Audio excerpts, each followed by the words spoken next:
4 light years. Not 400. Not 4,000. 4. That number, right there, should make everything I'm about to tell you trivially easy.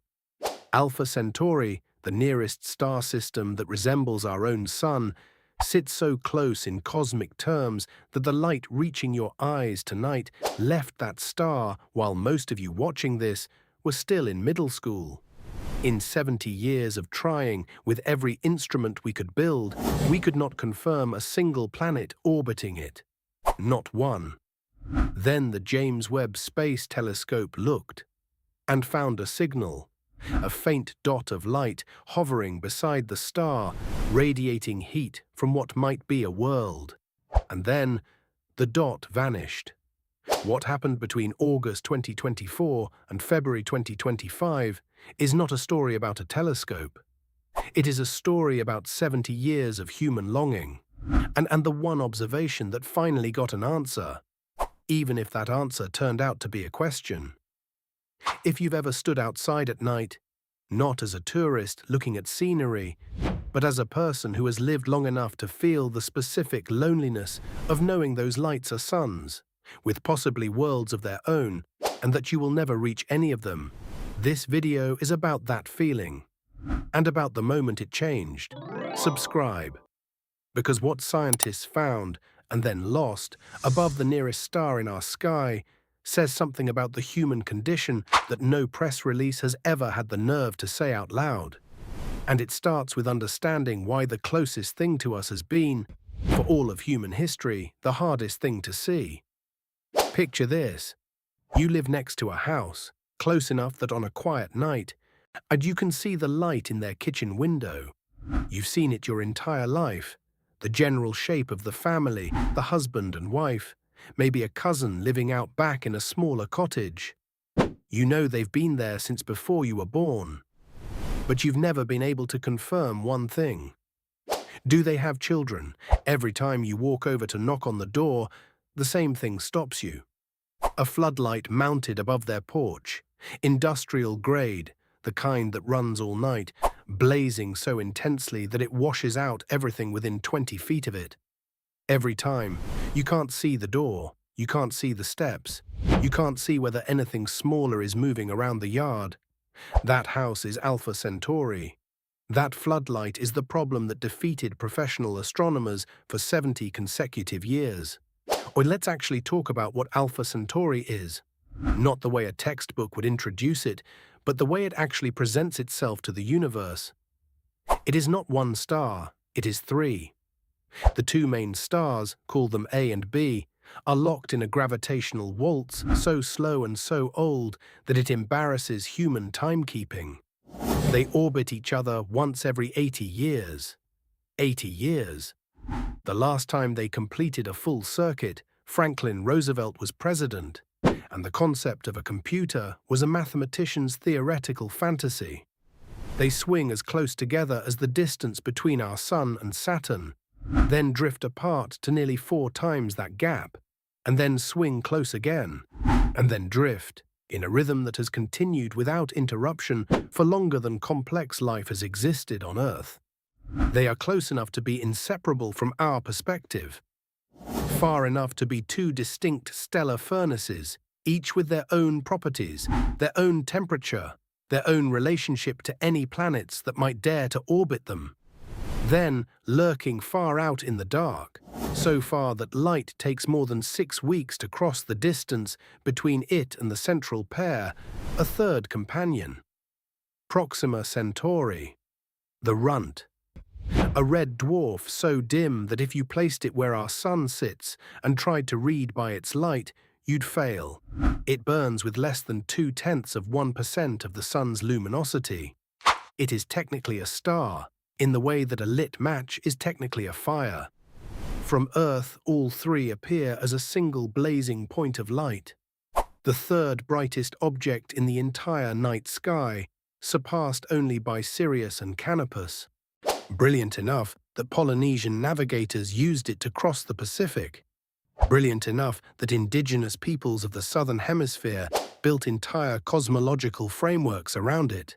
Millennia before anyone understood what stars actually were. For all of recorded history, humanity has looked at this light and felt something. Not knowledge, feeling.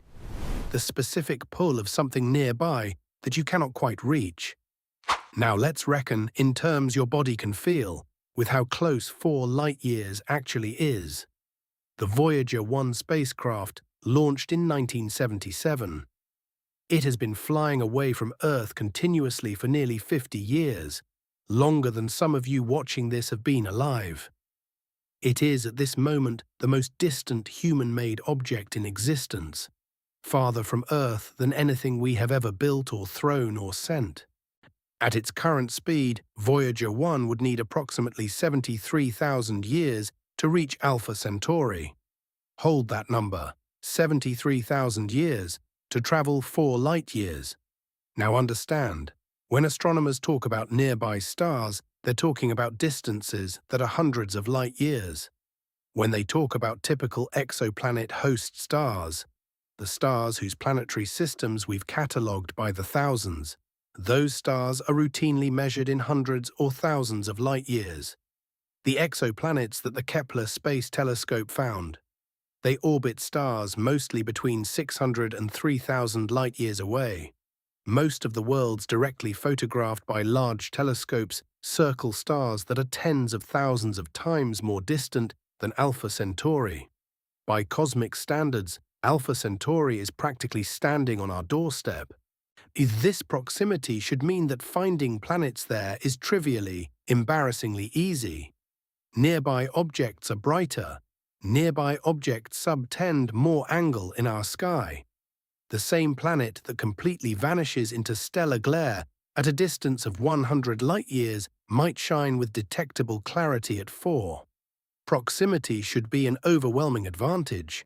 And for 70 years, it was a trap.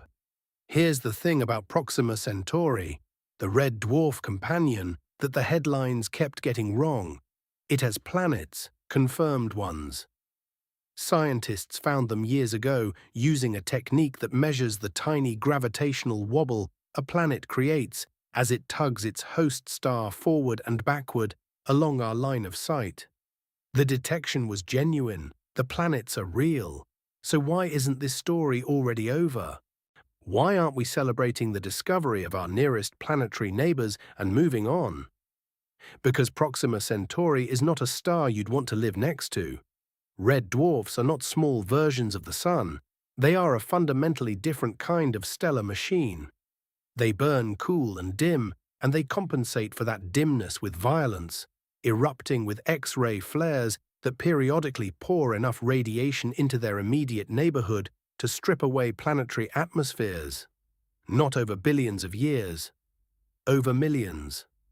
On a geological timescale, a planet orbiting Proxima Centauri gets its air ripped off and ripped off again in cycles that no complex chemistry can survive long enough to become anything we'd recognize as life. And then there's the tidal locking. Any planet close enough to Proxima to receive usable warmth is also close enough to be gravitationally frozen in place. One face permanently baking in an eternal noon, the opposite hemisphere locked in an airless, lightless, permanent night. No day-night cycle, no seasons, no rhythm of warming and cooling that any biology we can currently imagine would recognize as the environment in which to begin. Finding life around Proxima would require life so alien that we might step on it and not know. But Alpha Centauri A is different. Alpha Centauri A is our Sun. Not metaphorically, almost literally. Its mass exceeds our Sun's by only about 10%. Its radius is almost identical. Its surface temperature of 5,790 Kelvin sits within 200 degrees of the Sun's 5,772 Kelvin. And if you replaced our Sun with Alpha Centauri A and stood on Earth, you would need sophisticated spectroscopic equipment to confirm the swap. The light would look the same. The seasons would feel the same. The days would be indistinguishable. A planet orbiting Alpha Centauri A in the right zone would be heated by a star that is, in every meaningful physical sense, our Sun's twin. It would receive the same kind of radiation. It would experience the same general spectral environment. Whatever chemistry leads to water, to atmosphere, to life, that chemistry would have access to the same basic energy source that made Earth livable. That planet would not be an alien curiosity studied from a safe distance.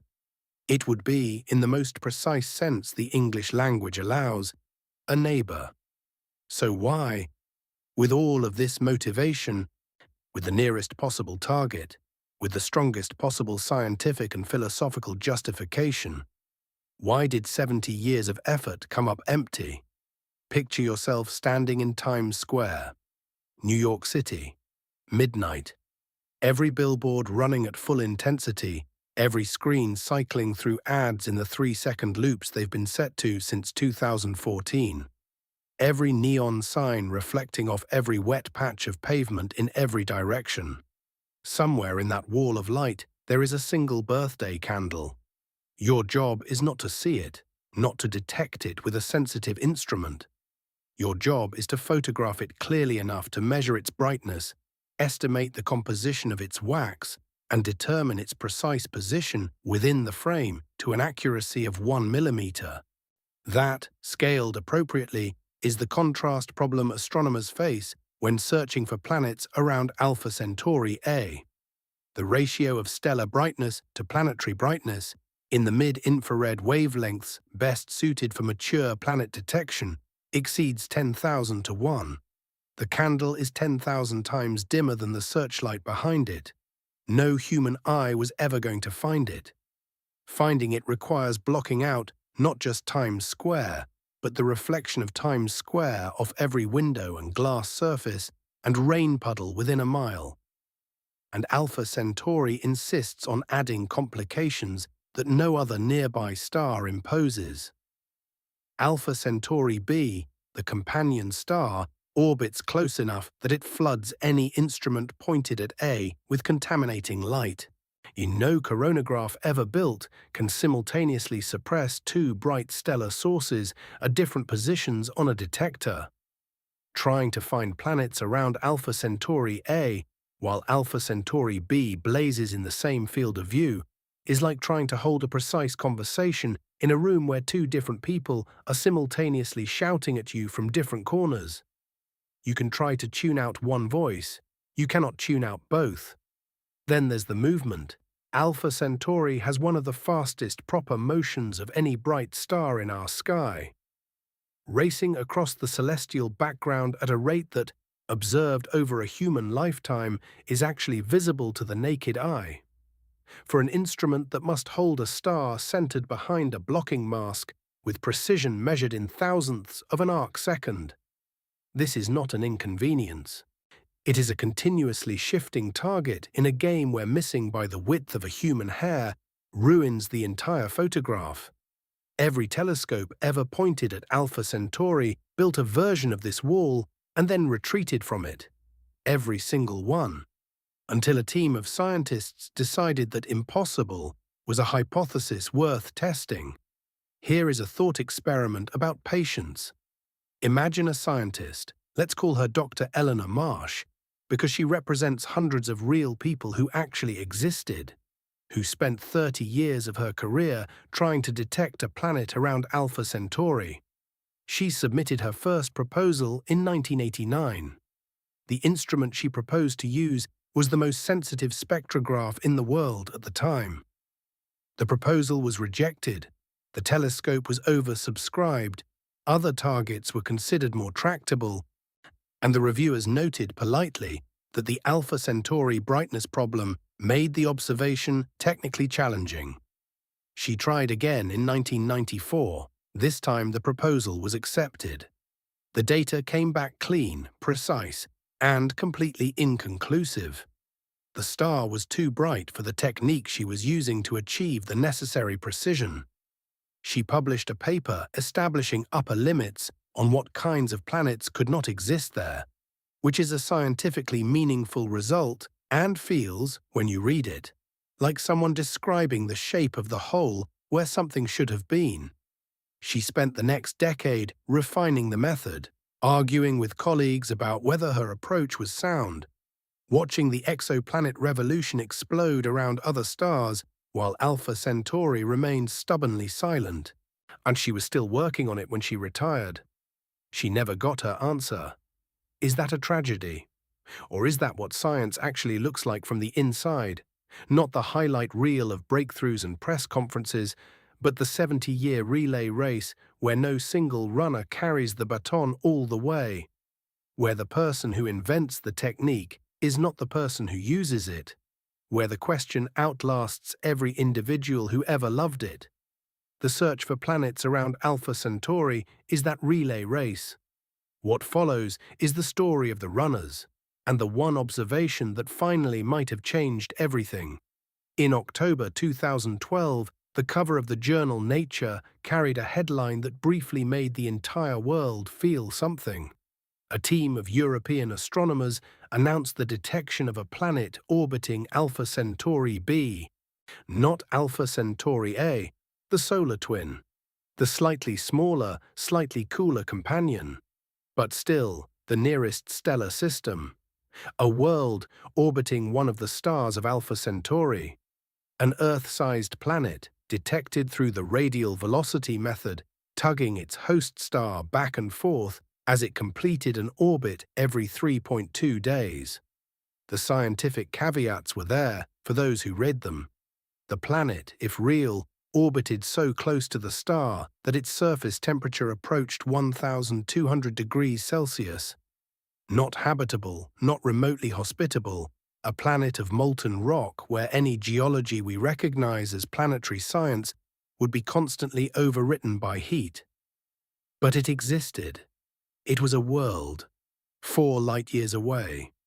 The story escaped the journals and landed in living rooms, and in the kind of dinner-table conversation that doesn't usually involve orbital mechanics. Alpha Centauri, the place from Avatar, the destination of every interstellar dream that science fiction ever had, actually had a planet. 2 years later, a different research team reanalyzed the same dataset. They found that the signal was almost certainly not a planet. It was an artifact, a ghost created by the specific way the analysis software had processed the periodic variations in the stellar spectrum. The tiny wobble that looked like a gravitational tug turned out to be the star's own atmospheric activity, the stellar equivalent of breathing masquerading as something external. The planet that had briefly lit up the astronomy news cycle, that had been the subject of papers and presentations and one very enthusiastic magazine cover, evaporated. This is what the search for planets around Alpha Centauri does to you. It builds you up. It hands you something that looks, that feels real, with numbers and significance levels and peer-reviewed publication. And then it takes it back. It has done this to astronomers, in various forms, since before some of you watching were born. The reason the 2012 detection failed, and the reason nearly every Alpha Centauri detection attempt before 2024 either failed or remained inconclusive, comes down to a fundamental mismatch between the available techniques and the specific requirements of the target. For most of the history of exoplanet science, we relied on methods that reveal planets indirectly. The transit method watches for the brief, predictable dimming of starlight as a planet crosses in front of its host star. And it requires the planet's orbital plane to be tilted just right, from Earth's perspective, so that the planet actually passes between us and the star. It works beautifully for distant stars, where you can stare at thousands of targets simultaneously and wait for the dips. For Alpha Centauri, which occupies a single bright point of sky, it requires the orbital geometry to cooperate. And there's no guarantee it does. The radial velocity method measures the star's wobble. It's sensitive. It found the first confirmed exoplanets in the 1990s and has found hundreds since. But its precision degrades significantly when the target star is active, when the stellar surface itself churns and oscillates in ways that mimic the gravitational signature of a planet. Alpha Centauri A and B are both somewhat active stars, in ways that push this method right to its limit. Both techniques are also fundamentally limited in what they can tell you. They reveal that a planet exists and give you its orbital period and an estimate of its minimum mass. They tell you almost nothing about the planet itself, its temperature, its atmosphere, whether it could possibly be habitable, whether it has any of the properties that make it more than a number in a catalogue. For that, you need to actually look at the planet. Direct imaging, photographing the planet itself, requires blocking the star's light and capturing whatever remains nearby. In the first decade of direct imaging, this was only possible for very specific targets. Young planets, freshly formed, still glowing hot from the gravitational energy of their own assembly, are bright enough to outshine the stellar glare even after coronagraphic suppression. These planets were photographed in young stellar clusters, hundreds of light-years away, orbiting at distances of tens to hundreds of astronomical units from their host stars, far from any habitable zone, far from anything resembling the kind of world where biology begins. Alpha Centauri A is 5 billion years old. Any planet orbiting it has had 5 billion years to cool down, to shed the formation heat that made young planets detectable. What remains is a cold thermal signal, the planet absorbing stellar radiation and re-emitting it as infrared warmth. Faint, long wavelength, peaking in the mid-infrared range, at wavelengths around 15 micrometers, where almost no instrument in the history of astronomy had ever achieved the sensitivity needed for detection, until the James Webb Space Telescope. JWST's MIRI instrument, the mid-infrared instrument, was built to detect exactly this kind of cold, long-wavelength thermal emission. It was built to capture the ancient light of galaxies that formed within a billion years of the Big Bang, light so faint and so red-shifted that only the most sensitive infrared detectors in human history could receive it. It was not built for nearby stars, but the kind of signal it was designed to receive, cold, faint, mid-infrared, is precisely the kind of signal a mature planet around a nearby star emits. The hammer designed to carve galaxies could, in precisely the right hands, also carve planets. Charles Bateman did not present this idea to his colleagues as a triumph of creative thinking. He presented it as a risk worth taking, and most of his colleagues thought he was wrong. This is important because the instinct to protect JWST from anything that might damage it was not irrational caution. It was responsible stewardship of something irreplaceable. JWST cost $10 billion, took 23 years to design and build and test and launch, and carries detectors so sensitive that they can, in the right conditions, detect thermal emission equivalent to a bumblebee at the distance of the Moon. These detectors were not designed to be pointed at one of the 3 brightest stars in the night sky. The operating guidelines for the telescope included explicit brightness limits, specifically to prevent detector saturation and potential permanent damage from overexposure. Pointing JWST at Alpha Centauri A is the optical equivalent of using a night vision scope, the kind designed to see in near total darkness, and aiming it directly at a searchlight from 50 feet away. The concern was legitimate. The instrument could be permanently compromised. Bateman thought the risk was worth it, not because he was reckless. He was not reckless. He was a veteran astronomer from NASA's Jet Propulsion Laboratory with decades of exoplanet research behind him, and he had thought this through with the kind of methodical precision that characterizes people who have spent careers designing observations that cannot be redone if they fail. And he thought the risk was worth it because he had done the calculation on the other side of the ledger.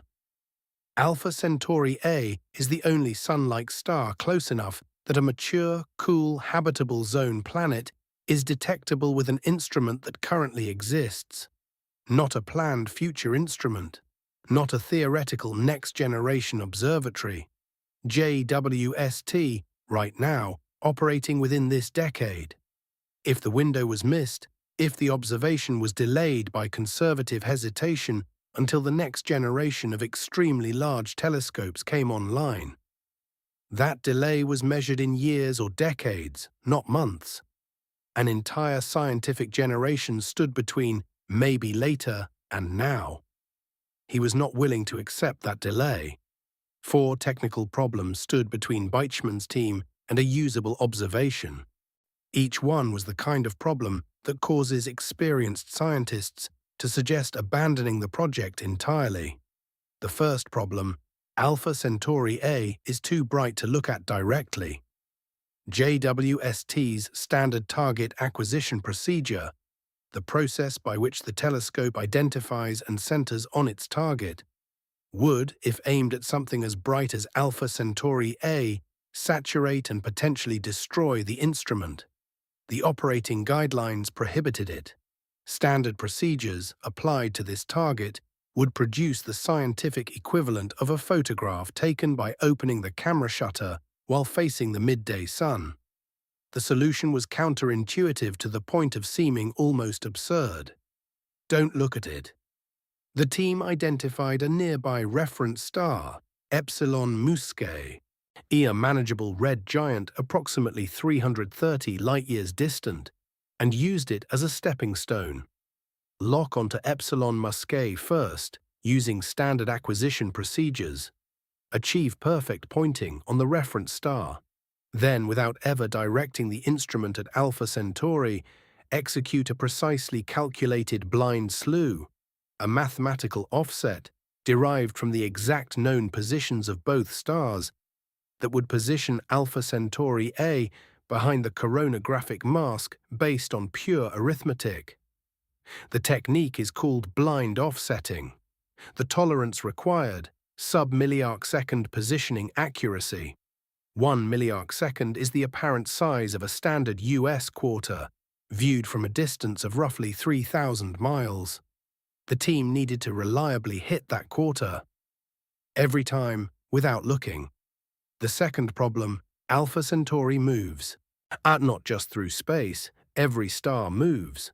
Alpha Centauri's proper motion, its apparent movement across the background of the sky, runs at 3.7 arc-seconds per year.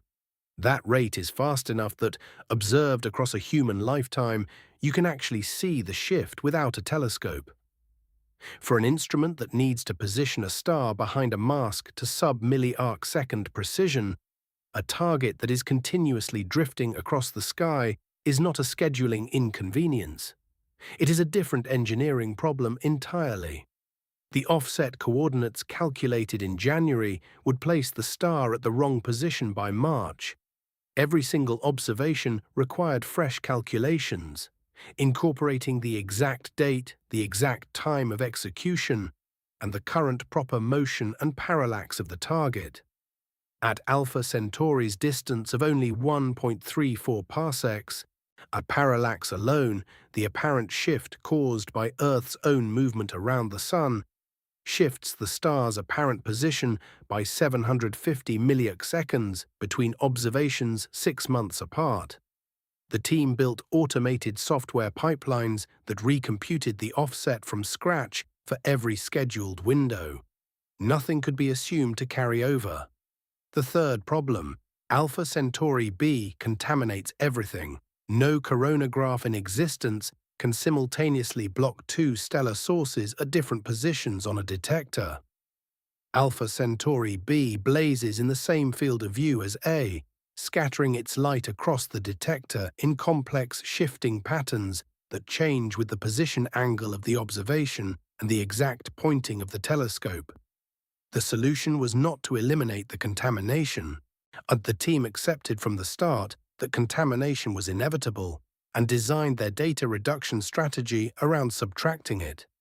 They employed reference star differential imaging, observing several other bright stars with coronagraphic configurations identical to the Alpha Centauri setup, building detailed empirical templates of exactly how MIRI behaves when no planet is present. Subtract those templates from the Alpha Centauri data, and what remains, ideally, is the astronomical signal that only Alpha Centauri produces. Ideally. The fourth problem, the galaxy is right behind the star. Alpha Centauri lies directly in the plane of the Milky Way. Behind it, the galactic disk packs thousands of faint stars, unresolved galaxies, and compact background sources into every field of view. At any faint point of light detected near Alpha Centauri, it could be a planet in the nearest stellar system, or it could be a galaxy a billion light-years away that happens to align with it from our vantage point. This problem had no technical solution. It required exhaustive archival checking. Any detection would have to be cross-referenced against every available catalogue spanning decades of observations, from every instrument that had ever imaged the region. The verification would take longer than the observation itself. In 2023, the team executed their first full observation attempt. It failed completely. Technical difficulties cascaded through the data. Pointing accuracy fell short of the required threshold. Coronagraph performance degraded below minimum detection levels. E-contamination from Alpha Centauri B scattered through the frames in ways the initial pipeline was not equipped to handle. The data that returned from Lagrange Point 2 was, in the clinical language of scientific assessment, entirely unusable. The skeptics had a ready answer. They'd been giving the same answer for 30 years. We told you this was impossible. Bachmann's team went back to the drawing board. They spent months analyzing every failure mode. They rebuilt the data reduction pipeline from scratch, incorporating everything the 2023 attempt had revealed about how MIRI actually behaves when pointed at a target this bright. They tightened the pointing procedure to achieve better mask centering. They ran simulations, not a few, not dozens, but thousands of simulated observations, testing every parameter against every possible noise source. In mid-2024, test observations confirmed the improvements worked. The impossible observation had been degraded to merely extraordinarily difficult. The team requested time for a full campaign. The request was granted. In August 2024, the James Webb Space Telescope executed 3 long observation sequences pointed at Alpha Centauri A. Each exposure ran for hours, the coronagraph blocking stellar light while the detectors collected whatever faint signals survived at the edges of the suppression zone. And found something. When the August 2024 data arrived at ground stations on Earth, the raw images looked to any non-expert who might have glanced at them like a dead television channel. Noise, contamination, complex ripple patterns from the coronagraph diffraction. Alpha Centauri B blazing in the upper portion of the frame, throwing halos and streaks across the entire detector. No feature distinguishable from any other feature. No signal identifiable as anything other than the accumulated chaos of photons and quantum uncertainty and residual starlight bent around the edges of a mask. That is what success looks like before the mathematics has done its work. The team fed those frames into processing algorithms written specifically for this observation. Software built to strip away every systematic artifact, every correlated noise pattern, every contribution from the binary companion that could be modeled and removed. They applied principal component analysis to isolate and eliminate residual contamination that reference subtraction alone couldn't catch.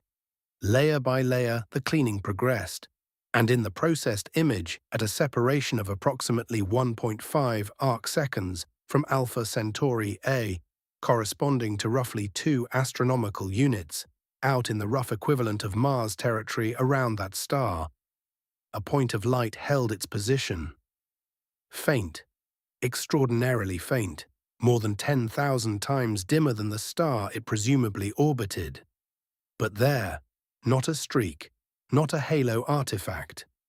A point source sitting in the processed image at one specific location, with the morphology of a genuine astronomical object rather than an instrumental ghost.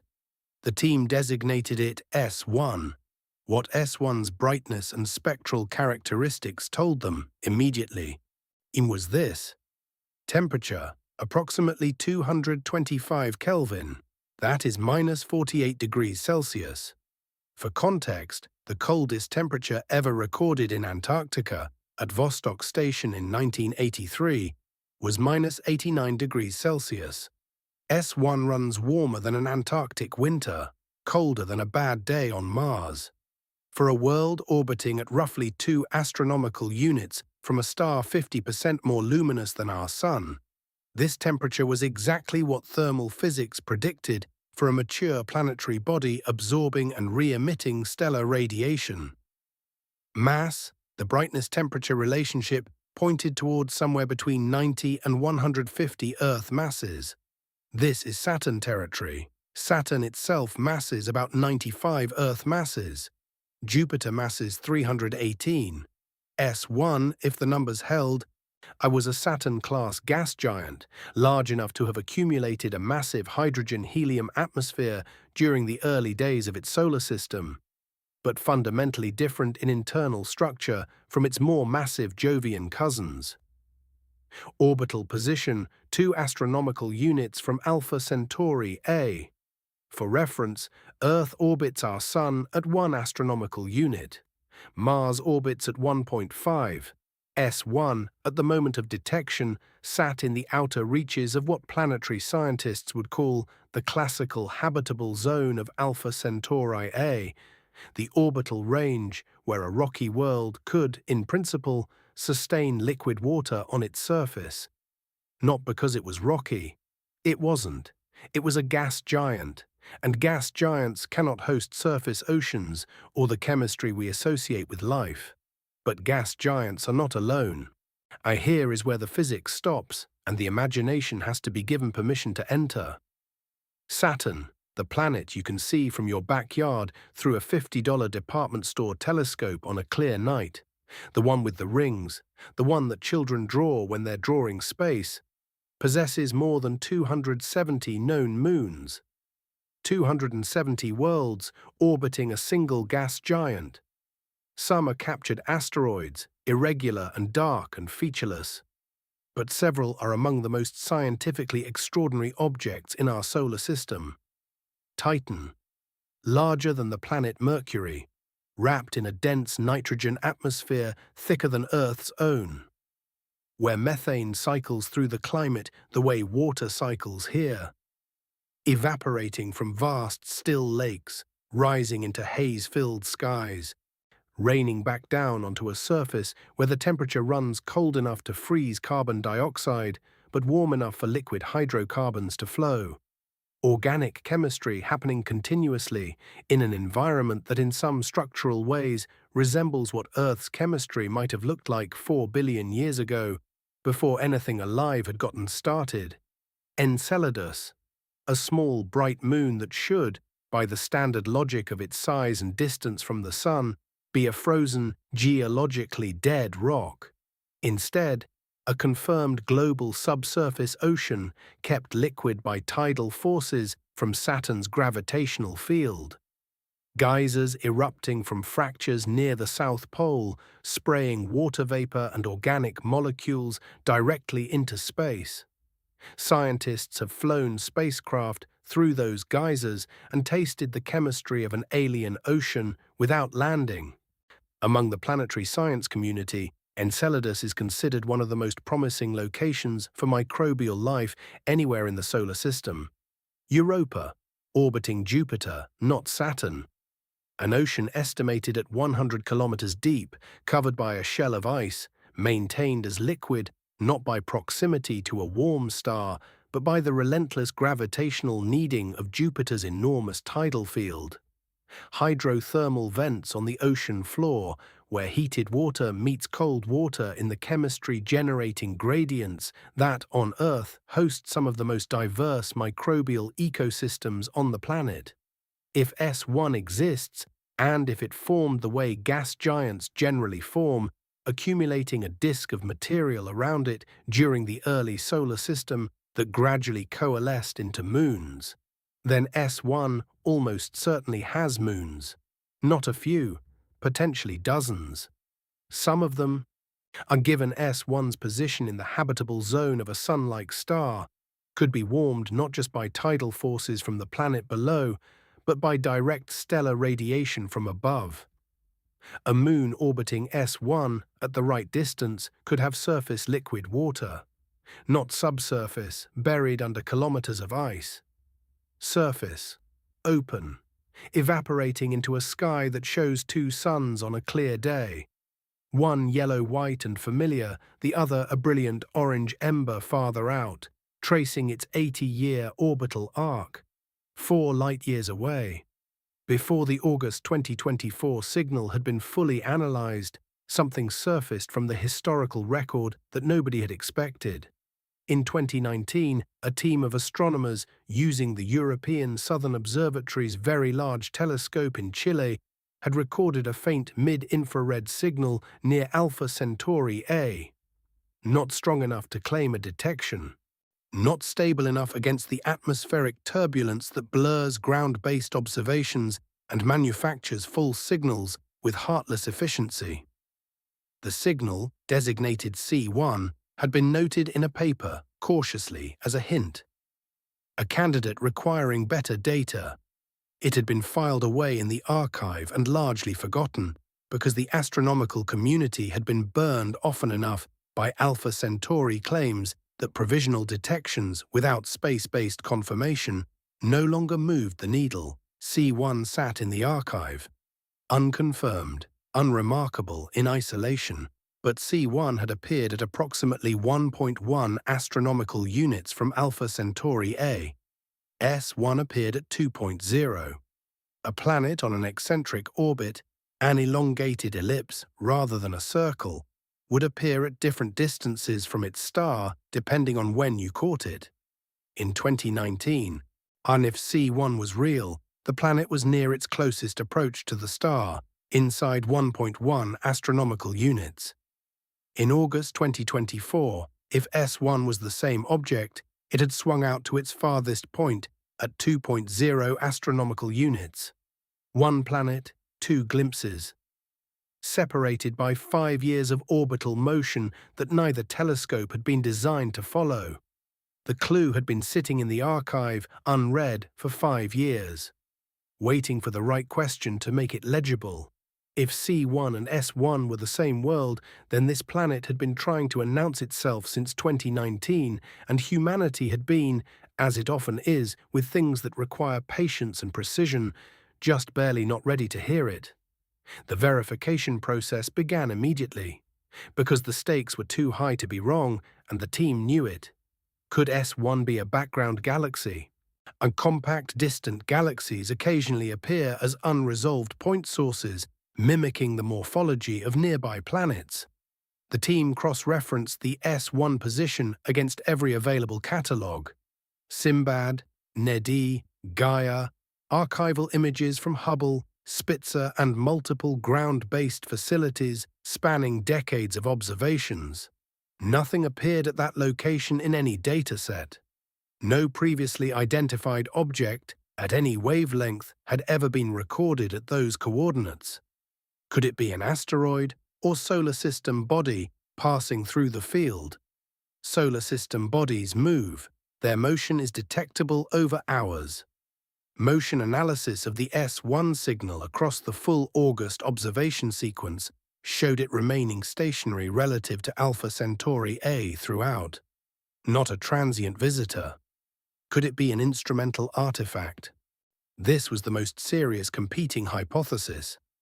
JWST's coronagraph produces complex diffraction patterns, and sophisticated instruments sometimes generate spurious signals through mechanisms entirely unrelated to real astronomical sources.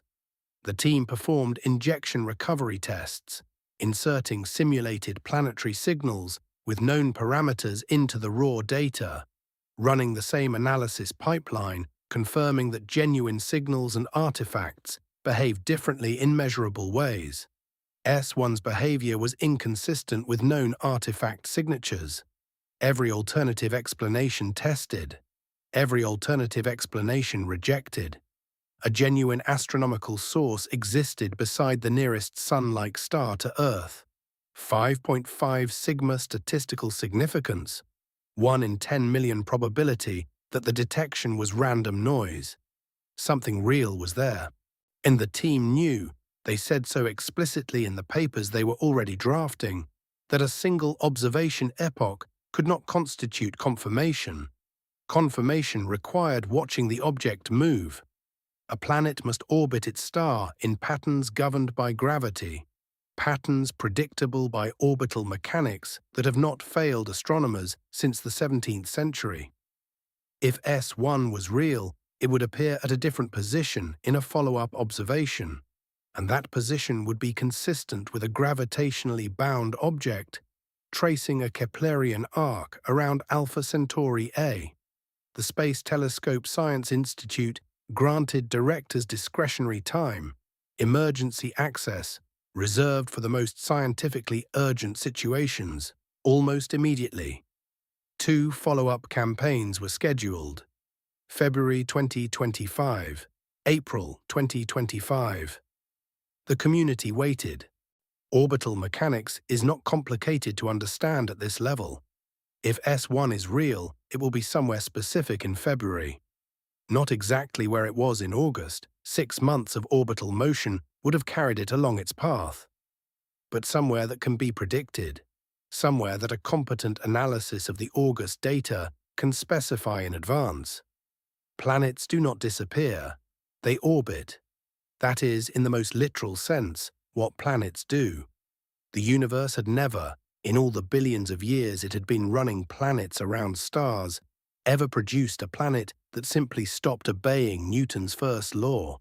This was not going to be the first time. Here is a thought experiment. You've spent 30 years looking for a person. You have a physical description, a neighborhood, a rough sketch of their features from someone who saw them once, briefly, through rain. You have a reasonable approximation of where they might be standing on any given Tuesday morning. One Tuesday, you turn a corner and there they are. Exact height, exact coloring. The description matches in every detail. You reach for your phone to call the people who told you about them, because this is the moment. This is finally, after 30 years, the moment. And when you look back up, the street is empty. You search for 2 months. You walk every block. You review the security footage. You interview the baristas. You do everything that could be done. Nothing. Now here is the only question that matters. Does that mean the person was never there? Or does it mean they left? The February 2025 observation ran flawlessly from a technical standpoint. Every system on JWST performed within specification. The blind offset placed Alpha Centauri A precisely behind the coronagraphic mask. The detectors collected photons for hours. Data returned from Lagrange point 2 at the speed of light, arriving at ground stations within seconds. The analysis pipeline activated, the same reference subtraction, the same principal component analysis, the same layer-by-layer noise removal that had exposed S1 in August. The region where S1 had registered at 5.5 sigma 6 months earlier showed empty space. Not a degraded detection, not a marginal signal at 2 or 3 sigma that might suggest the planet had moved to a slightly less favorable position. Empty. Statistically consistent with the null hypothesis. No planet, no signal, nothing but the noise floor of the instrument. The team ran the pipeline again with different parameters. They tried alternative noise removal algorithms. They examined the raw data before processing for any whisper of a signal that the automated analysis might have accidentally subtracted. They split the observations into independent subsets and analyzed each separately. Every approach gave the same answer. S1 was gone. Aniket Sanghi, a doctoral student at the California Institute of Technology, and co-first author on the discovery papers, described the situation in a phrase that captured precisely the feeling in the room. They were facing, she said, the case of a disappearing planet. The phrase is almost literary in its precision. Not a failed confirmation, not a non-detection. A disappearing planet, something that was there and is no longer there, in a universe governed by laws that explicitly forbid that from happening. The April 2025 observation ran with the same precision and returned the same answer. No trace of S1 at any position within the coronagraph's sensitive field of view.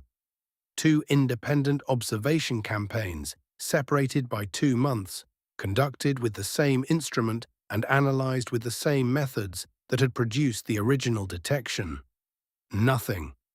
Whatever JWST had detected in August 2024 had, by February 2025, ceased to reveal itself to the most powerful observatory humanity had ever constructed.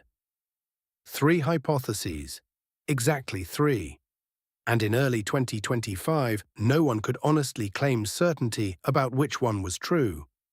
The first hypothesis, S1, was never real, despite passing every statistical test that the team had designed, despite 5.5 sigma, despite both halves of the August data independently reproducing the signal at consistent position and brightness, despite the 2019 ground-based hint suggesting the same object at a different orbital position. Perhaps August 2024 was the location in space and time where the universe's rarest coincidence occurred, a 1 in 10 million noise event that mimicked every property of a genuine planet detection, with such fidelity that it fooled tools specifically built to catch such events. 1 in 10 million happens somewhere. The laws of probability do not exempt any particular observation. Perhaps this was the one. This hypothesis is deflating in a very specific way. It does not only say the planet wasn't there, it says the most sophisticated statistical tools we have can be fooled. It says even significance levels that scientists chose specifically because they seemed safely beyond random chance. Even those can occasionally be wrong. The faith that 5.5 sigma means something true lives in the assumption that the universe plays fair.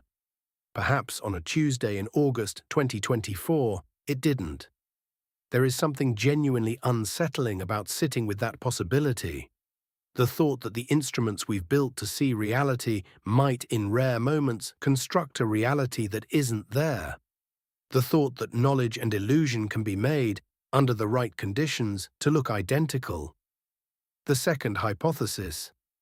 S1 was a background contaminant, some previously uncatalogued cosmic source, a compact galaxy, an unresolved stellar cluster, something that had somehow escaped 5 decades of deep astronomical surveys, had occupied the detection position during August 2024 and shifted position or faded below detection by February 2025.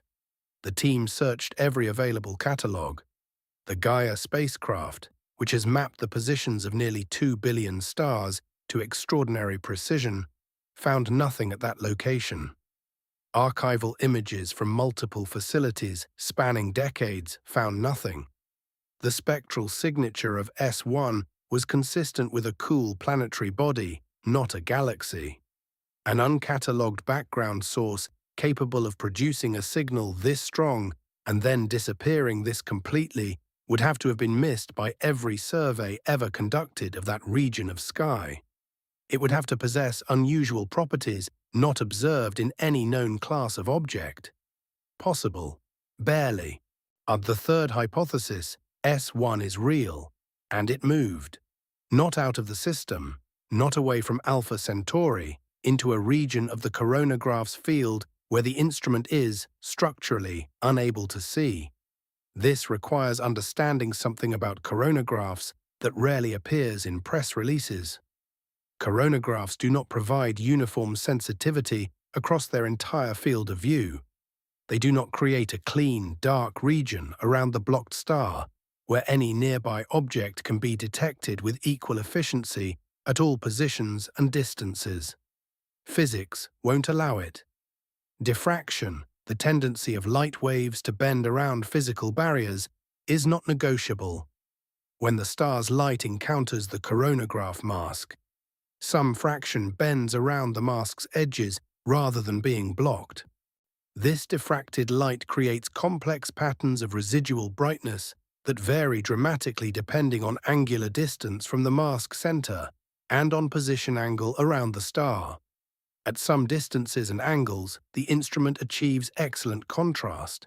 At others, the residual diffracted starlight drowns out any planetary signal, regardless of how bright the planet might be. Think of noise-cancelling headphones with a specific predictable blind spot.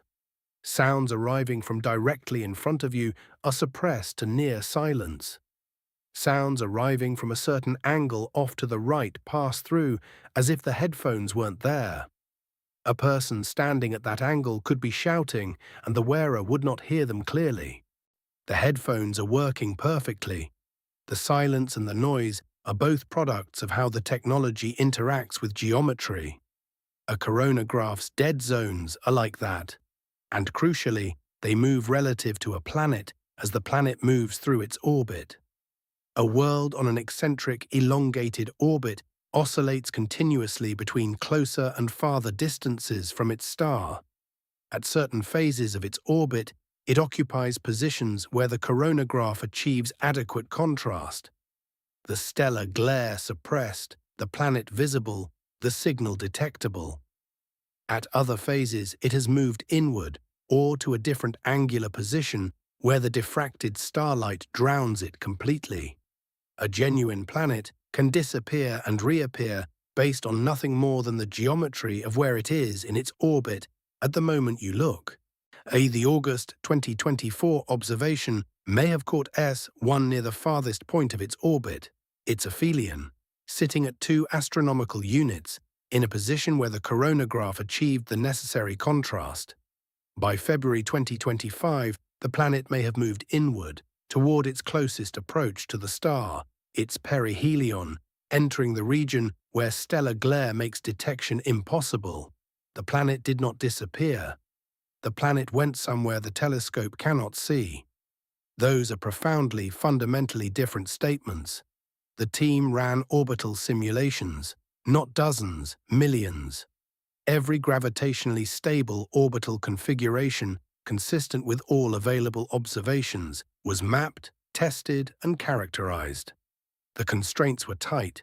The orbit had to place S1 at approximately 2 astronomical units during the August 2024 detection. It had to remain gravitationally stable despite the periodic gravitational interference of Alpha Centauri B, which swings within 11 astronomical units of A once every 80 years. And if the 2019 ground-based detection was included, if C1 and S1 were the same planet, the orbit had to also place the object at roughly 1.1 astronomical units back in 2019. For every orbit that satisfied these constraints, the simulations computed whether MIRI would have been able to detect S1 in February and April 2025. The result, 52% of all valid orbits would naturally produce non-detections in both follow-up campaigns. Not 20%, not 5%.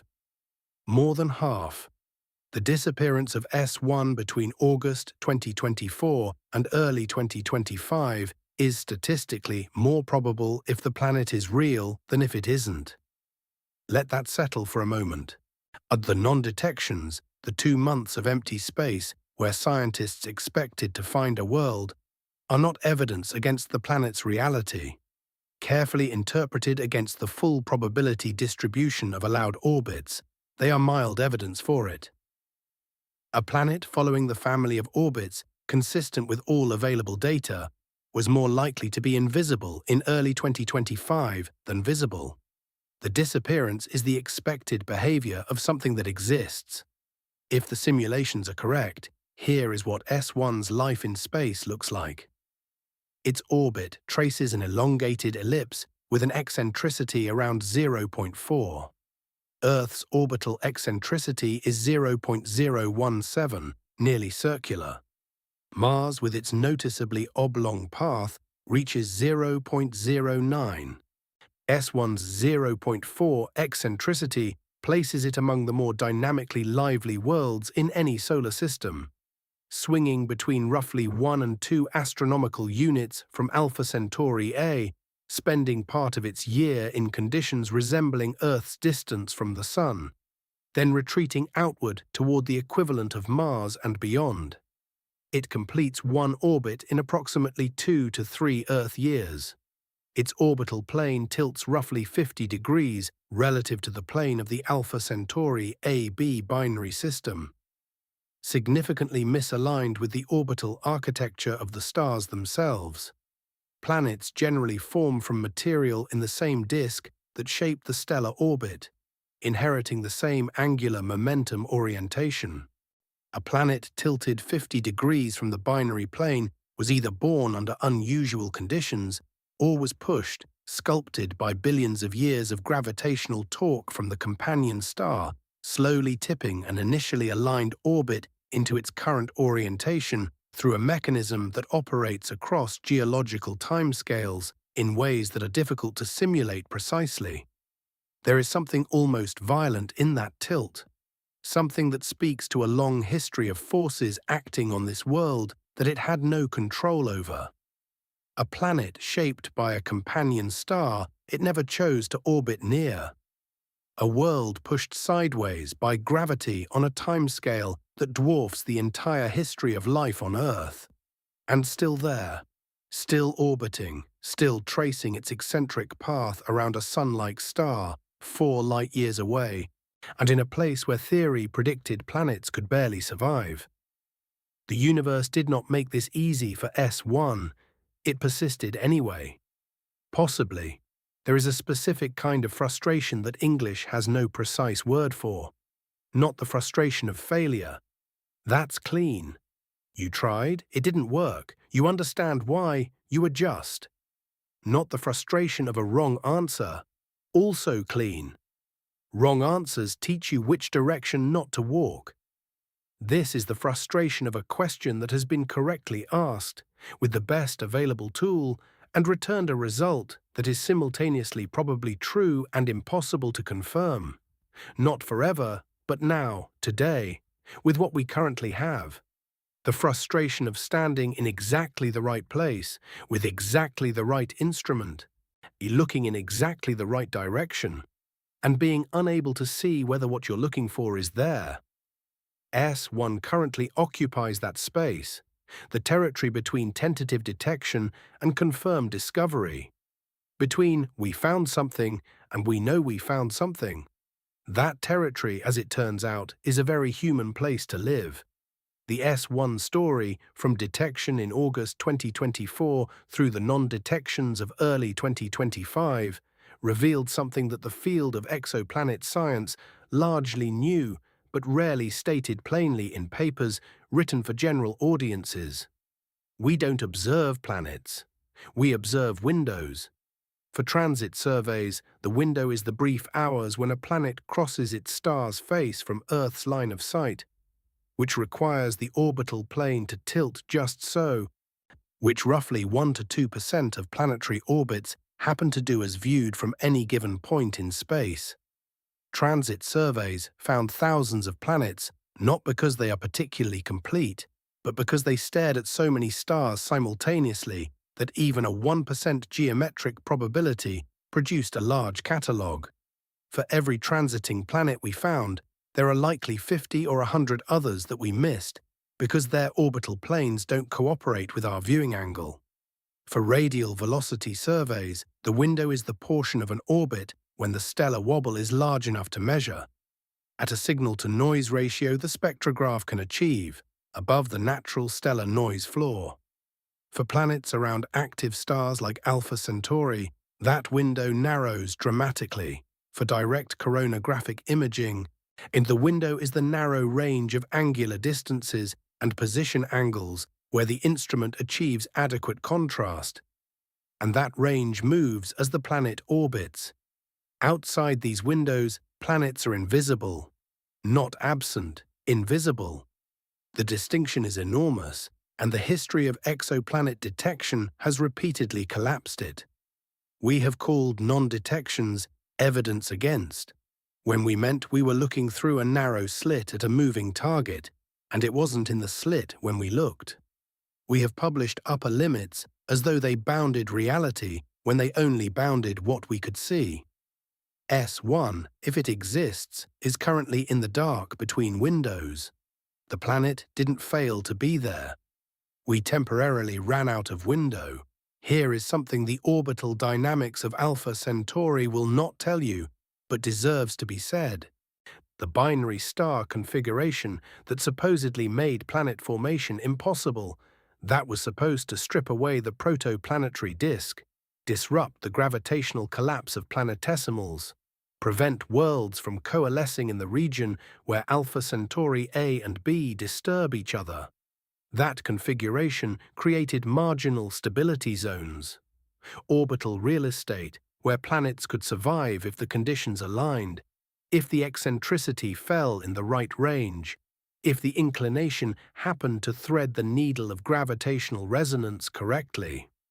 S1, if it is real, exists in one of those marginal zones, not in the comfortable, undisturbed interior of a simple single-star system. On the edge, in the region that planetary formation theory marked as maybe, under the right circumstances, possibly survivable.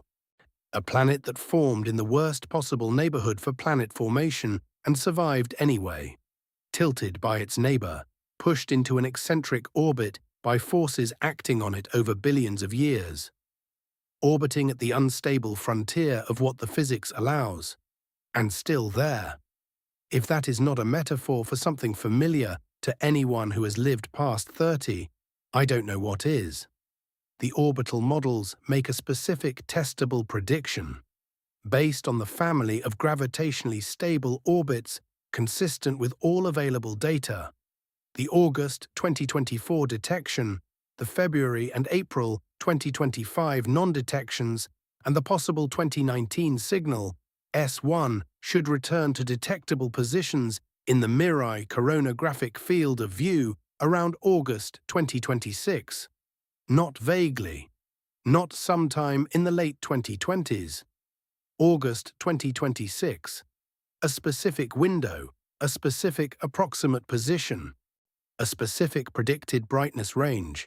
If JWST observes Alpha Centauri A during that window and detects S1 near the predicted position, the confirmation becomes overwhelming.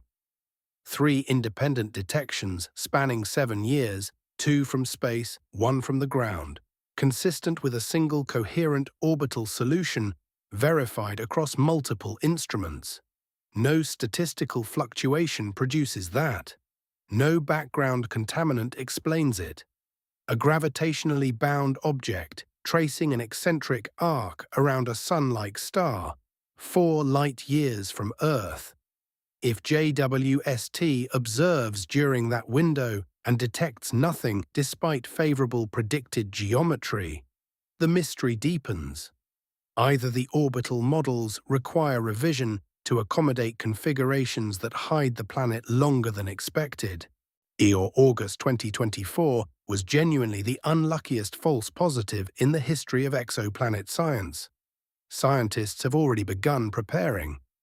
Telescope time requests are being drafted. Analysis pipelines are being refined based on lessons from 2024 and 2025. The entire astronomical community is orienting itself quietly, deliberately, toward a prediction window that closes in approximately 18 months. The universe already knows the answer. The light carrying it has already been traveling for 4 years and 4 months. We are waiting for it to arrive.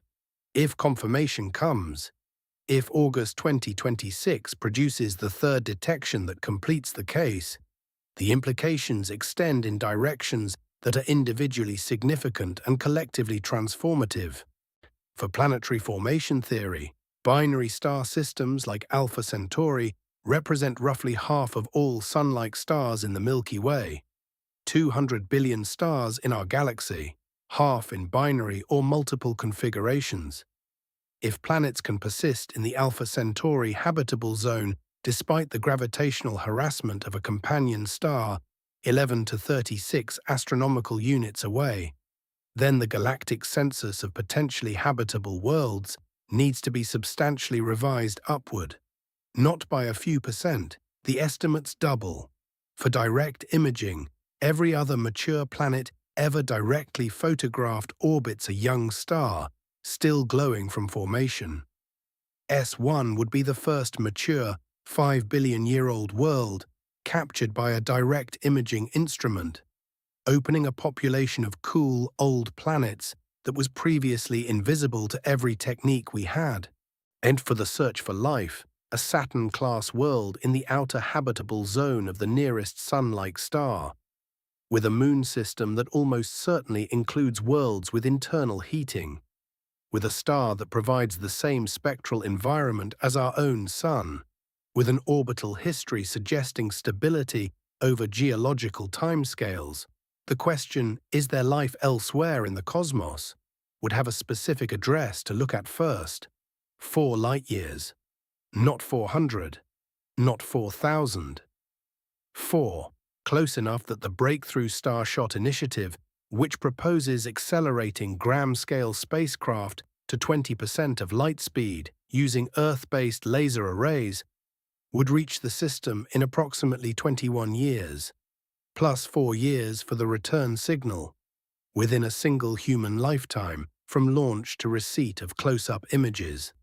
Within your lifetime, if you're watching this in 2026, a world that might harbor life. A journey measured in decades, not millennia, and we are currently deciding whether to try. For 70 years, Alpha Centauri kept its secrets, not because no one tried, not because the questions weren't worth asking, not because the instruments weren't sensitive enough, though for most of that time they genuinely weren't. Alpha Centauri kept its secrets because the universe does not offer its truths on a schedule convenient to the creatures doing the asking. The universe does not care about career timelines. The universe does not care that an astronomer retires before the confirmation arrives, that a scientist spends 30 years developing a technique and then hands it incomplete to someone younger, who hands it to someone younger still, or that an entire generation of people curious enough to look upward grows old and transfers its questions to the next generation without receiving an answer, and that generation does the same, and the question moves forward through time, accumulating more urgency and more sophistication and more heartbreak with every decade it goes unanswered. The universe just waits, patient, indifferent, holding its answer the way the ocean holds a message in a bottle, not hiding it, not protecting it, simply containing it in a medium that moves too slowly for the person who sent the bottle to receive the reply.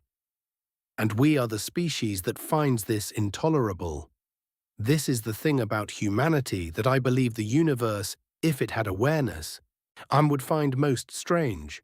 We are the only creatures we know of that build machines in response to their own impatience. We know that we are small. We have known this with increasing precision for 400 years, since the same telescopic revolution that gave us mountains on the moon also gave us the terrifying implication that the fixed stars were not fixed at all, that they were suns, that our own sun was merely one of uncountable others, that the cosmic stage was so much larger than any human story that the appropriate response might simply be paralysis. We chose not to be paralyzed. Instead, we built the instruments that measured our smallness more precisely than anyone had measured it before. And then we built better instruments that measured it even more precisely, and we kept going, kept measuring, kept building, or as though the act of comprehending our own insignificance was itself a form of resistance against it, as though knowing the exact size of something that dwarfs you somehow makes it less dwarfing. It doesn't, of course, but it does give you something to do with your hands while you wait. In 2024, that waiting finally, possibly, touched something. A point of light, cold, faint, more than 10,000 times dimmer than the star it circled, present at 5.5 sigma confidence in August, gone by February. There is a word for what happened between those two observations that the scientific papers don't use, because scientific papers are written for precision, and this word is not precise. The word is haunting. S1 is a haunting, a signal strong enough to be believed and elusive enough to refuse confirmation, existing in the space between certainty and doubt, where the most important questions in any life tend to live. And that space is where the story remains, as of now, as of this video, as of the moment you're watching it. Not resolved, not disproven. Waiting. Let's talk about what the disappearance actually is, because the scientific framing, consistent with orbital mechanics for 52% of valid configurations, captures the technical truth but misses the emotional one. The disappearance is evidence that reality is subtler than our instruments, that the truth about whether a world orbits 4 light-years away does not resolve into yes or no based on a single observation campaign, however brilliantly conceived and executed. That knowledge, real knowledge, the kind you can stake something on, requires time.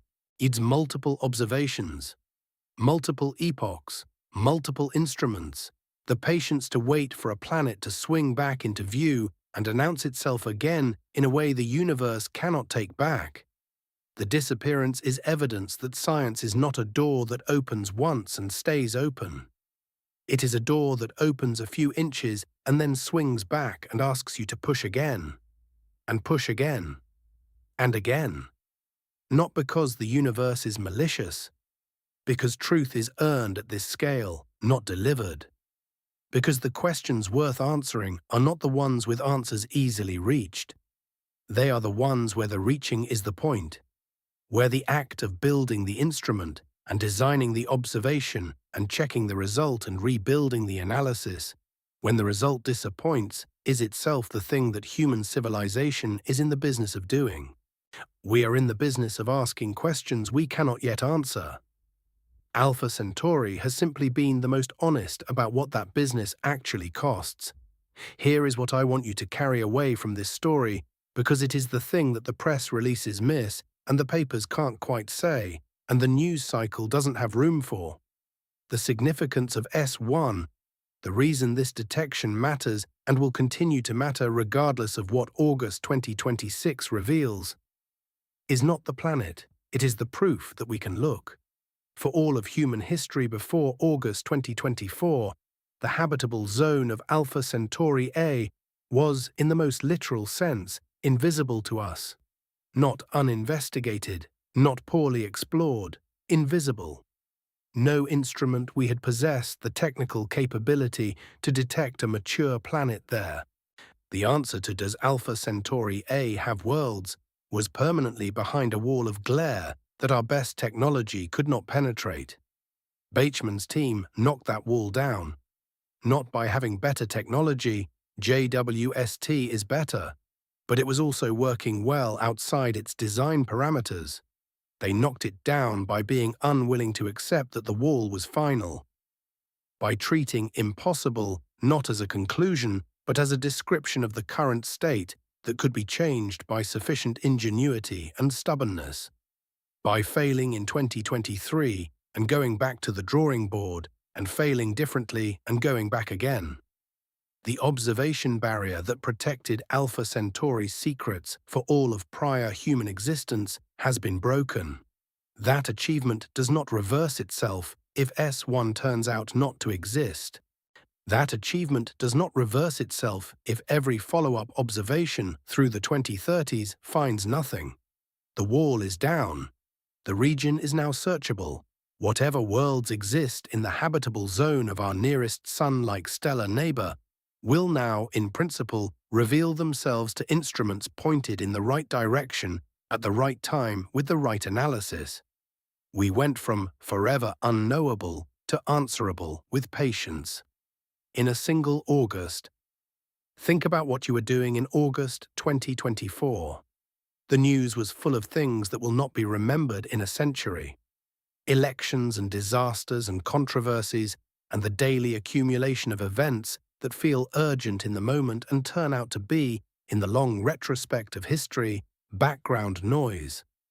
And quietly, at a Lagrange point 1,000,000 miles from Earth, a space telescope executed a series of blind offset maneuvers that nobody had ever attempted before, held a star behind a mask to sub-millisecond precision, collected photons for hours, sent the data home at the speed of light, and revealed, in the processed image of the cleaned data, a point of light beside the nearest sun-like star. That happened in August 2024. That will be remembered. Not because it is confirmed. Maybe it will be confirmed, and maybe it will dissolve into statistical noise, and maybe the truth lies somewhere in between those extremes that current science cannot yet navigate. But the moment of the looking, the moment the observation became possible for the first time, that is now a fixed point in the history of what humanity has been able to do. We looked. For the first time, we had an instrument capable of looking, and we used it, and something looked back. There is a version of this story that is about scientific methodology, about detection thresholds and orbital mechanics, and the careful process of distinguishing signal from noise. That story is true and important and worth telling and has been told well in the peer-reviewed literature. This is not that story. This is the story underneath that story. The story that has been running for as long as people have stood outside at night and looked up and felt, in some register that predates language, the question that the scientific method eventually gave us tools to ask. Is there anyone else out there? Not phrased that way, not in those words. Not with the technical framework that exoplanet science built in the 30 years between the first confirmed exoplanet and August 2024. But present, constant, persistent across every civilization that has looked at those particular bright lights in the southern sky and intuited, not known, intuited, that they might be something more than decoration. Ancient Polynesian navigators used Alpha Centauri to find their way across the Pacific. They didn't know it was a triple star system 4 light-years from Earth. They knew it was reliable, constant, present in the same place every night, oriented to the south, burning with that familiar yellow-white brightness that said this direction, this way, you are not lost. Indigenous peoples of southern Africa incorporated the star into cosmological stories that are thousands of years old, or not as a scientific object, as a presence, something that mattered in the sky the way certain mountains matter on the ground, not for what they are, but for what they mean within the framework of a human life trying to locate itself in a large world. Roman astronomers included it in their star catalogues. Arab astronomers named it. European navigators used it. Every civilization that lived south of the tropics and looked at the night sky developed some relationship with this particular light because it was impossible to live under those skies and not notice it. And not one of them, not the Polynesian navigators, not the sand people of the Kalahari, not the astronomers of the Islamic Golden Age, not the European cartographers who drew the southern constellations in the 16th century, not one of them knew whether it had planets. And that question wasn't available to them. The question became available to us. In this century, in our lifetimes, in a specific August that most of us reading the news cycle didn't notice. What a thing to have been alive for. In August 2026, JWST will look again. The orbital models have made their prediction. S1, if it is real and follows the family of orbits consistent with available data, should have completed enough of its eccentric arc to return to detectable positions in the coronagraphic field. It should be near its aphelion again, 2 astronomical units from the star, sitting in the region where MIRI can, under the right conditions, separate planet from glare. The universe has already arranged the answer. The answer exists the same way it has always existed, embedded in the physics, locked in the orbital mechanics, are present in the light that is even now traveling from Alpha Centauri to our detectors. We are simply waiting for the geometry to align, for the orbit to swing into the viewing window, for the photons to arrive in sufficient numbers to distinguish signal from noise. If S1 reappears in August 2026, near the predicted position, at the predicted brightness, 3 independent detections spanning 7 years, 2 instruments, 2 telescopes, the case for confirmation becomes overwhelming. Not certain. Science is never certain, not in the absolute sense that the word sometimes implies. But overwhelming. The kind of evidence that collapses honest debate. And if nothing appears despite favorable geometry, the mystery deepens in ways that will require either a fundamental reassessment of the 2024 data or a revision of the orbital models that currently anchor our understanding of where the planet should be. Either outcome advances knowledge, either outcome is worth waiting for. Here is the thing that I keep coming back to, the thing that this story means to me in the register where science and human life meet. We built the James Webb Space Telescope in the awareness that we would not live forever. The scientists who designed the coronagraph that found S1, or that generated a very compelling illusion of S1, are not all young. Some of them are the same people who spent decades proposing observations that were rejected, developing techniques that weren't ready, are watching Alpha Centauri hold its secrets while better instruments were still decades away. They built JWST not for themselves in the narrow sense. They built it knowing the most important things it discovered would not be the things they had spent their careers preparing to find. They built it as a kind of gift to the future, an instrument capable of questions they couldn't quite ask yet, answers they might not live to verify, knowledge that would belong to a generation not yet trained. That is an act of faith of a very specific kind, not religious faith, the faith that makes peace with uncertainty by substituting a given answer. Scientific faith, the kind that says, I do not know, but I believe that knowing is possible, and I will spend my finite time making it more possible, even if I do not get to know myself. The faith that the universe has answers worth finding. The faith that the finding is worth the cost. The faith that the question outlasts any individual life, and that this is not a tragedy, but the nature of the enterprise. You are watching this, most likely, somewhere between 30 and 60 years old. You've lived long enough to know what it feels like when a question you've been carrying for a long time finally starts to resolve. And you've lived long enough to know what it feels like when it doesn't. When the thing you are waiting for keeps receding as you approach, when the answer that seemed imminent turns out to be more years away than you originally thought. The search for planets around Alpha Centauri has been both of those things simultaneously since August 2024. It is resolved enough to feel real, 5.5 sigma, a multiple independent tests, a historical signal from 2019 that fits the same orbital solution, and unresolved enough that you cannot settle into the certainty, cannot close the file, cannot stop watching for the next data point. August 2026 is close enough that you will likely be alive to see it. I don't say that to manipulate you into staying subscribed. I say it because it is genuinely true, and genuinely remarkable, and the kind of thing that deserves to be said plainly. The question that has haunted astronomy for 70 years is currently on a timeline where you might live to see it answered. Not hypothetically, not in the abstract, you specifically. A question that philosophers and navigators and scientists and curious people have carried for generations, and passed forward through time like a letter that keeps getting readdressed to the next recipient. That letter may be delivered on your watch. What do you do with that? I think you pay attention. I think you hold the question lightly enough to let it breathe, and firmly enough not to let it drop.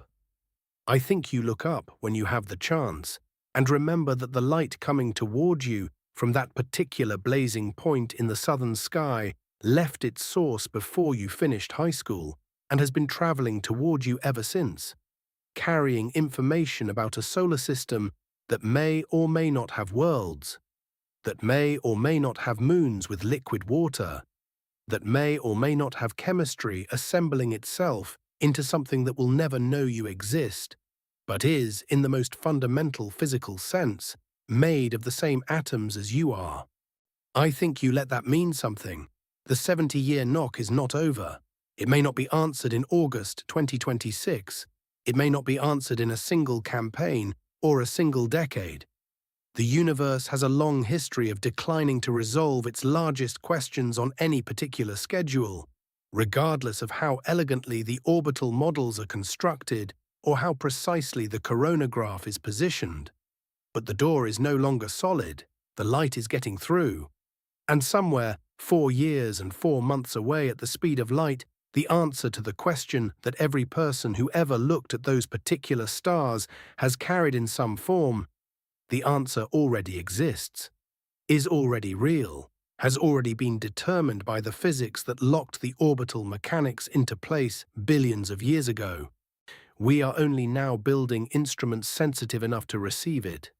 The universe has never once answered us. It just stands there, silent and vast and patient, waiting to see if we'll have the courage to keep asking.